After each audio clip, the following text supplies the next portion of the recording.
You know, there's one thing that we have to get right more than anything else. In fact, I would say it this way. If we don't get this one thing right, we might as well quit doing music, quit writing scripts, quit painting pictures, quit having church services altogether, just turn the lights off, lock the doors, and tell everybody to go home because we are wasting their time.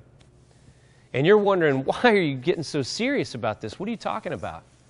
Well, here's the thing. There's one value that holds all the values together. Okay, you know, we're talking about values. They're barriers. They're boundaries that we cannot get outside of. And there's one of them that holds all of them together. Are you ready for it? Because this is important. Unity.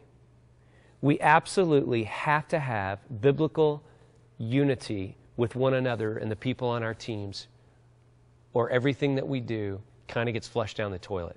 You see, there's 4 things that we focus on. You're going to look at those in your workbook today. There's 4 things that we focus on as leaders that if we don't have these things, then we don't really have church in the first place. Remember, we're going to God and we're taking other people with us. We've been talking about that. Both of those fail if we don't get unity right. But the 4 things that you're going to look at are these gigantic things that the Bible says that we have to have church. So you're going to be working on those a little bit. I want to ask you a question, you know, and this is a tough question, and it is, have you ever seen a church or a ministry group fracture or split in some way? A group of people leave, large amounts of people just kind of, you know, leave the scene all at the same time over something. You know, I think a lot of us have probably seen that or experienced that even at some point. Well, you know what? It didn't happen because, you know, the carpet got put in red instead of green. It didn't happen because the alto sings really flat.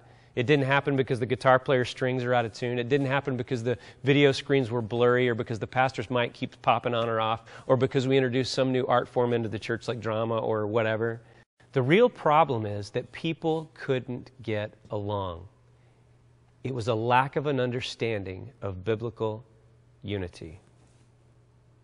You know, we can walk off the stage some weeks and everything seemed to go right. And you know those weeks where you hit all the endings right and the beginnings right and the flow was just right and the message was great and the technology all worked and it seemed like there was a great moment. But we walk off the stage and somehow there's something a little bit empty because we don't know how to get along. Now in your session today, what you're going to do is you're going to focus on some scriptures. You're going to go through a Bible study that talks all about the value of unity and the difference that it makes in our churches and in our ministries. And then in the next session, what we're going to do is we're going to apply those principles to our specific context. Okay? Have a good time with that today and work hard because this is really, really important. God bless you.